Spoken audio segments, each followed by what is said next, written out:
Welcome to the Deep Dive. Today we're tackling the Armenia-Azerbaijan conflict.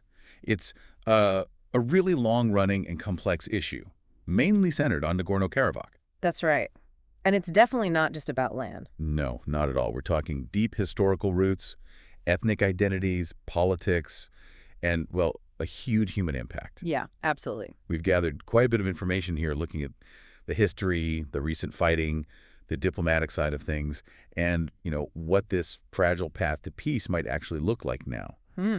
So the goal for this deep dive is really to pull out the key pieces from all this, to give you a clearer picture of where things stand now and, frankly, the very long history that led us here. And I think when you look at this conflict, what jumps out immediately is just how far back it goes. Right. It's not something new. The roots are deep. Think about the Soviet era. Okay. Nagorno-Karabakh was set up as an autonomous region, but within Azerbaijan. Wow. And the key thing, the population was overwhelmingly ethnic Armenian. Okay, so you had this, ethnic Armenian majority region inside Azerbaijan's borders. Exactly. And you can see, even back then, how that kind of setup held the seeds for future problems, especially once that Central Soviet control started to weaken. Right, because that control was basically keeping a lid on things. Pretty much. So when the Soviet Union collapsed, it created this power vacuum, and nationalist feelings really flared up in both Armenia and Azerbaijan. Which led directly to fighting over Nagorno-Karabakh. Directly.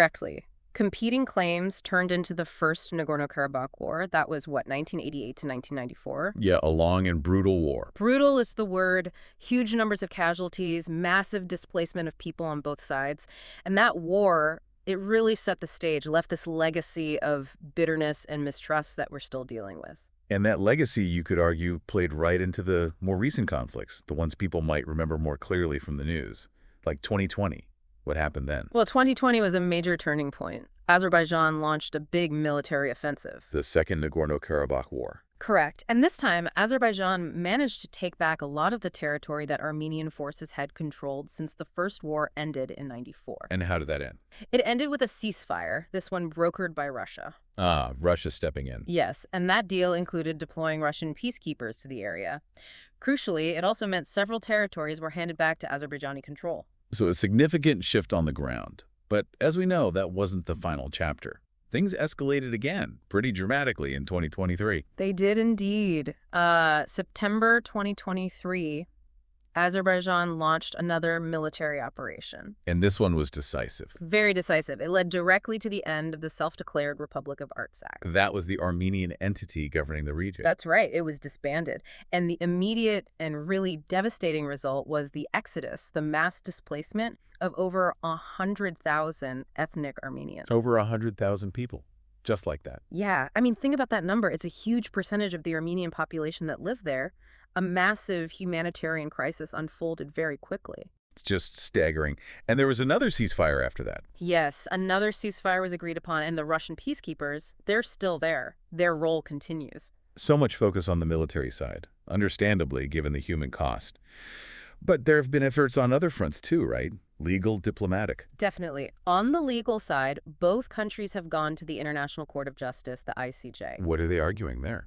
Well, Armenia accuses Azerbaijan of racial discrimination, and Azerbaijan has filed basically the same claim against Armenia. So accusations going both ways. Exactly. And it's important to stress both of those cases are still under review by the court. No final judgment yet. Okay. And diplomatically? Diplomatically, for years, the main forum was the OSCE Minsk Group. OSCE, that's the Organization for Security and Cooperation in Europe. Right. And its Minsk group was co-chaired by Russia, France, and the U.S. Their whole job was to try and mediate a peaceful settlement. They held countless rounds of negotiations. But for a long time, no breakthrough. Lots of effort, some small agreements here and there, but a comprehensive, lasting resolution just stayed out of reach for decades, really. Until, perhaps, quite recently. Our sources point to something potentially big happening around March 2025. Yes, that's the significant news. Reports indicate that, as of March 2025, Armenia and Azerbaijan have actually agreed on the text of a peace treaty. Wow. After all this time. It is a big deal. I mean, decades of conflict, failed attempts. So getting agreement on the actual wording of a treaty, that could be, a genuinely historic moment. Could be. But you sound a little cautious. Well, yes. I think some caution is definitely warranted. Reaching an agreement on paper is one thing. Implementing it is another. What are the main challenges now? There are still some major hurdles. For one, we're seeing reports of political opposition inside Armenia to the terms of this deal. Makes sense. Peace often requires compromises that are tough to swallow domestically. Exactly. And these compromises can fuel dissent, maybe even instability. Plus, and this is crucial, there are still very real concerns about the safety and the rights of the ethnic Armenians who might remain in or return to the region. Especially after that mass displacement in 2023. Precisely. Ensuring their security, their cultural rights, their well-being, that's absolutely fundamental. If any peace is going to stick, it has to be addressed. Okay, so if we try to sort of pull back and synthesize all of this, the history, the recent fighting, the diplomacy, this potential peace deal, what are the absolute key takeaways for someone trying to understand this? Okay. First key takeaway, the status of Nagorno-Karabakh itself. Even with this potential treaty, it's been the core issue, and it likely remains incredibly sensitive for both nations. Both claim sovereignty. Got it. Status is number one. Second, the humanitarian dimension. You simply cannot forget the displacement of over 100,000 Armenians in 2023.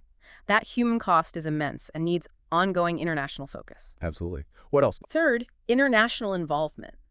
The OSCE Minsk group played its part, but actors like Russia, the US, France, their continued engagement seems vital to help solidify any agreement and keep dialogue going. Right. External support matters. Fourth point, internal politics. Especially in Armenia, we've seen public reactions, protests.